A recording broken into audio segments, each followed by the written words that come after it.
වැස්සට තමයි ගියේ. මේ උඩින් වතුරේ ගියාද? උඩින් ගියේ නෑ. වැස්සාවනේ. වැස්සාවම පස්සේ ඔක්කොම කඩාගෙන ගියා. හතරක් විතර සම්පූර්ණව පාර පල්ලෙහාට ගිලා බහැලා තියෙනවා. සෑහෙන ප්‍රමාණයක් තියෙනවා. ඉතින් පල්ලෙහා මිනිස්සු ජීවත් වෙනවා. වැස්සට තමයි මතිය. වැස්සට තමයි ගියේ. මේ උඩින් වතුරේ ගියාද? උඩින් ගියේ නෑ. වැස්සාවනේ. වැස්සාවම පස්සේ ඔක්කොම කඩාගෙන ගියා. ඉස්සරලා ගියා අර පැත්තෙන්. ඊට පස්සේ ගියා මේක. ඊට පස්සේ තමයි අතනින් ගියේ. ඔක්කොම ගියේ එම තමයි. පාරම සෞතුනානේ. වාහනේ නෑනේ. අපි ඔක්කොමල ගියේ සයින් තමයි ගියේ මේක තේරෙන්නේ. ප්‍රධාන මාර්ගය නේද? ප්‍රධාන මාර්ගයෙන්. ප්‍රධාන මාර්ගය. කෝටි ගාණක් අඩුයි. මදි. මදි. ඔව්. පාලම දානවා නම් කොච්චර යයිද? කියන්න බෑ. මෙහාට එන්න පුතා. මෙහා පෙත්තම යන්න. ඉතින් බලන්නකෝ මේ ආයිතින් කෝටි ප්‍රකෝටි ගාණක් යනවා මේ. බලන්නකෝ. කොහොමද? වාහනයක් දාන්නවත් පුළුවන්ද කියන්නේ මේක? ඈ? මොනවද දෙන්නේ නේ?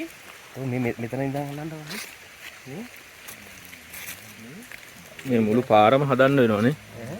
මේ ආන්ගල් භාගයට හදන්නත් බෑනේ මේකද? මේ කොහාට මේ ප්‍රවාස තියෙනවද දන්නේ නැහැ. මොකද්ද කොහොම වෙලා තියෙනවද කවුද දන්නේ ඇතුලේ? මේ තල්ලු වෙලා තියෙන මේ භූමිය.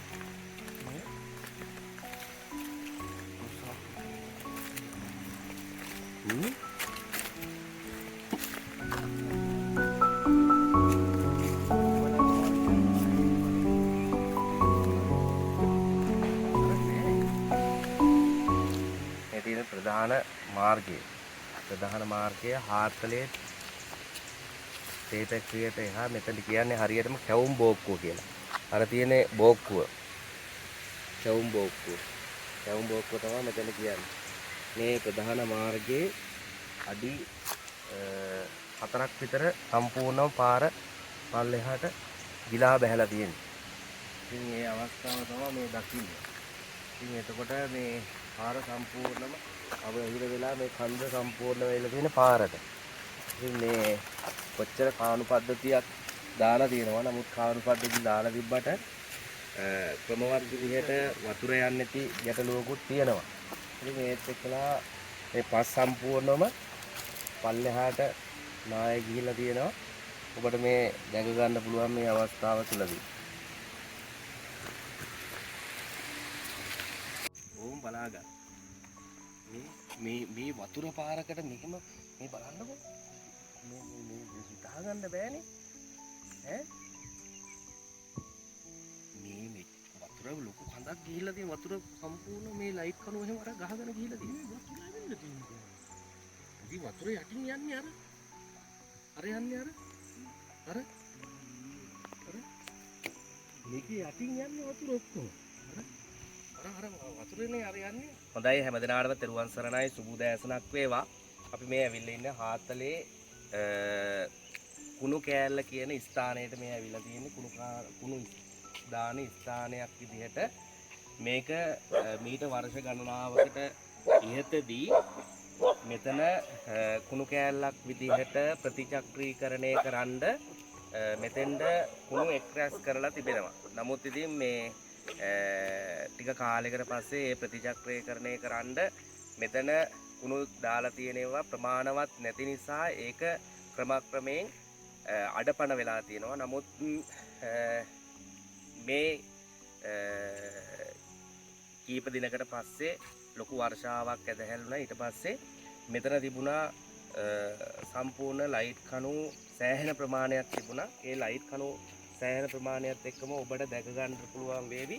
පල්ලෙහායින් වතුර කඳක් මේ පාරේ යටින් තමා ගිහිල්ලා මේ ඔක්කොම කුණු ටිකත් එක්ක පහළ ගෙවල් සෑහෙන ප්‍රමාණයක් තියෙනවා.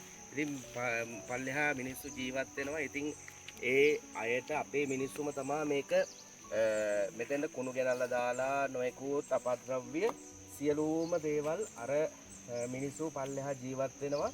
පවුල් මං හිතන්නේ පවුල් 20ක් විතර පහළ ජීවත් වෙනවා. ඉතින් මේ මිනිස්සුන්ට බොණ්ඩත් සිද්ධ වෙලා තියෙන්නේ මේ ජලයම තමා ප්‍රයෝජනයට ගන්නෙත්.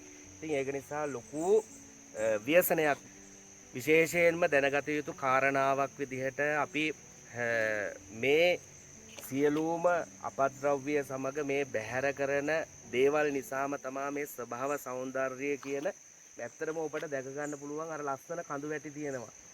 ලස්සනට මේ කඳු පන්තිය තියෙනවා. ඉතින් ඒ වගේ තියෙන ස්වභාවය අපිට විඳ දරා ගන්නටවත් දැන් පුළුවන්කමක් නැති තරම් නැති තැනකටපත් වෙලා තියෙන්නේ. ඉතින් ඒක නිසා ලොකු ව්‍යසනයක් අපි හැමදෙනාටම මං හිතනවා අපි මීට වඩා සැලකිලිමත් වෙලා අපි ජීවත් වෙන මේ ගම්පියස සුන්දර ස්වභාව සෞන්දර්යකින් අනුන ප්‍රදේශයක් නිසා අපි හැමදෙනාටම වගකීමක් තියෙනවා මීට වඩා සැලකිලිමත් වෙලා මේ දේවල් සිද්ධ කරනවා නම් මිනිසා විසින්ම තමා මේ දේවල් කරපු නිසා මං හිතනවා ස්වභාව ධර්මය එයට හොඳ පණිවිඩයක් දීලා තියෙනවායි කියන එක සිහිපත් කරන්නට කැමතියි.